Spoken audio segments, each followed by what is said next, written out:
We have Black Thought here. Another Streams of Thought has dropped. This entire project was done by Sean C, correct? Yes, yeah.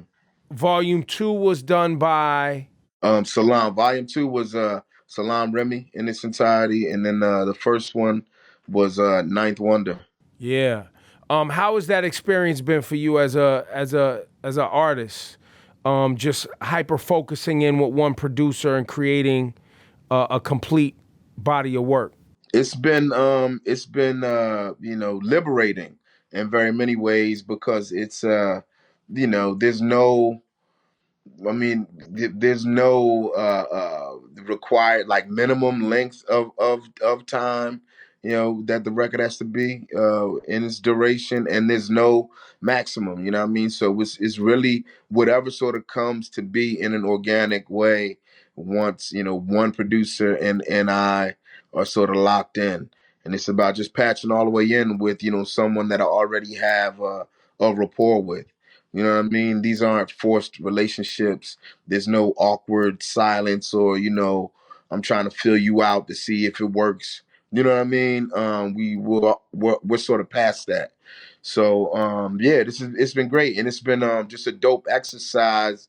It's always a good exercise for me to sort of step outside of what I'm used to, like the process that's in my muscle memory, and just to create in a different way from a different approach. And it always adds on to what becomes my process once I'm back, working in the more familiar capacity.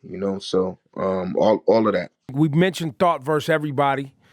This is once again, you said one of those thought just densely packing, vernacular and exercising, your abilities, being able, if you will, you Yeah, know what I mean, on this yeah. Streams of Thought. What else are we supposed to get from track 10, Thought versus Everybody? Thought versus everybody is sort of, it speaks to an arrival. It speaks to a bit of a reckoning. You know what I mean? It's that same. It's the social political commentary, and what I call speaking truth to power that people have come to expect from me as an artist. But it's balanced with a certain level of, you know people often ask me, what it feels like to be underrated, or what I mean, yo, how you feel about being slept on, or so on and so forth, or who you got, what I mean. Like if it's you, and so fill in the blanks, all these other rappers. And so I feel like it speaks to it's my response to that in a lot of different ways. It's it speaks to my self-assuredness and my confidence, and where I think I am sort of in the food chain, like where I see myself as an artist. You know what I mean? Like, yeah, top super, super, super top tier. You know what I mean? So it's yeah, it's like I mean I've never considered myself underrated. Like there's no one whose opinion matters to me.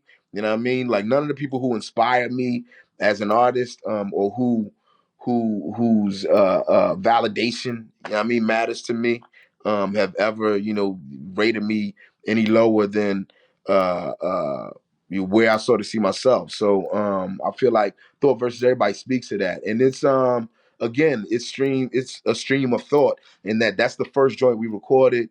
I wrote it basically in like about 20 minutes as that beat was taking shape. Minus a few of the bells and whistles again that were added after the fact, but it was just a track. It was just a loop that brought that out of me. Like, in all honesty, like what came to mind initially when I first heard the beat was a verse from Master Killer on one of those Wu joints. No, it wasn't even Master Killer. It was Killer Priest, where he goes, I judge wisely, as if nothing ever And when else surprised me, surprised me. lounging between two pillars of Two pillars of ivory. ivory. Yeah, Yeah. and I was like, yo, this like it set me on that vibe. And I just ran with, Yeah. they asked why I seem so solemn on the throne between three stone columns, and just, ran with it. Off of that one little, like sometimes all it takes is one bar or one little sort of tone, one syllable, one cadence from another rapper that I respect to really just set me off. And that was one of those things. And y'all wrote it in 20 minutes and it was done. An unlikely pairing on this Streams of Thought Volume 3, Cain and Abel. Not talking about Sean C. Schoolboy Q. I love to see that. Yeah. He gets to these raps. You know what I'm saying? He gets to it. He's very able himself. How did you guys Yes. come together? I didn't expect to see y'all two together on a record, but I'm happy to see it.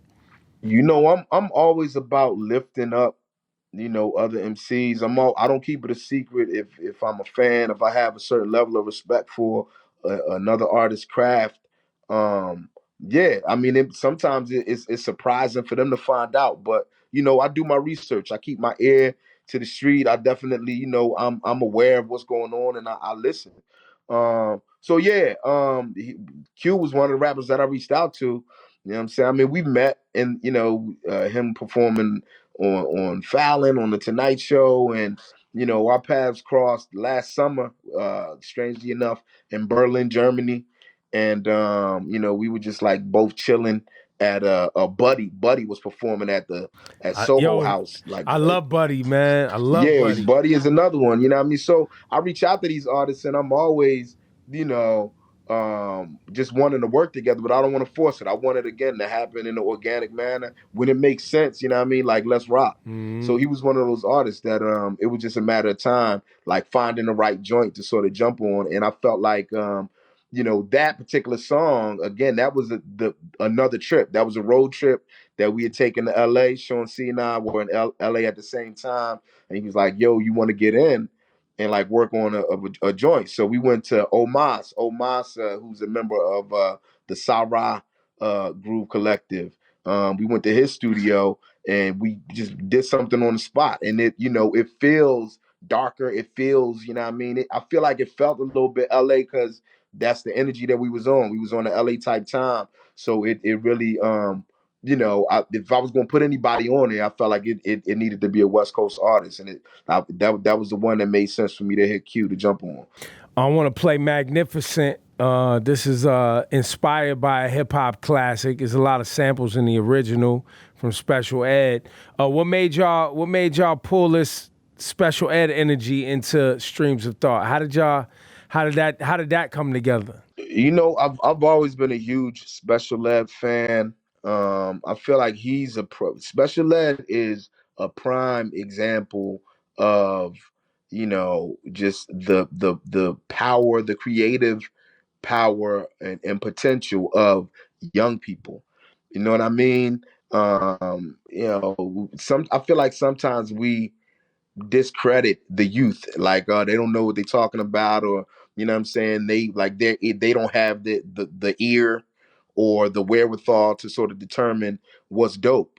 And hip hop was built upon, you know I mean, just as so many other movements were, like the rebellion of the youth. And I mean, young people saying, you know what, like y'all got y'all shit, you know what I mean, like this is our thing, you know what I'm saying, that we're going to run with. And Special Ed is a prime example a prime example of sort of being the best of both worlds. A young person who was articulate enough and well read enough, and paid enough, close enough attention in school to be able to take that and manipulate the English language in a way that it was timeless. He was 14, 15 years old. You know what I'm saying? Just as the same way a young LL Cool J was, and I mean so many other artists who you forget how young they were coming into the game. But Ed's album was called "The Youngest in Charge." He was a buck, but I could kick some Special Ed rhymes right now that what I'm They saying, you stand might up. think yeah, they stand up. You think I wrote this yesterday? On every Roots album, some albums have more than one. There's that song. That started for me with Silent Treatment. Mm-hmm. What do you call those songs? Do those songs have like a particular, like you're like, yo, I gotta do one of these on this Um, album? Like, I think, you know, they're Johns about Johns. Yeah. You know what I mean? I gotta do a So John John. yeah, I gotta do a John. It's like, you know, it goes back to just showing, you know, dimension as an artist, showing depth as an artist. LL, who, you know, one of my favorite rappers of all time. He always had one of those He had joints. You a know what I'm John saying? John or a few John Yeah. Johns. He destroy MCs for 10 records in a row and then do I Need Love, you know what I mean? Or I Right, right. Want You, or you know what I mean? Like it's, you know, Slick Rick did it, you know what I Or mean? 1900 LL Cool Yeah, J. exactly. You know what I mean? Yeah. So it adds on, it adds depth to your dexterity as an Yeah. MC to be able to shift gears in that way and you know what I mean, to lose no validity.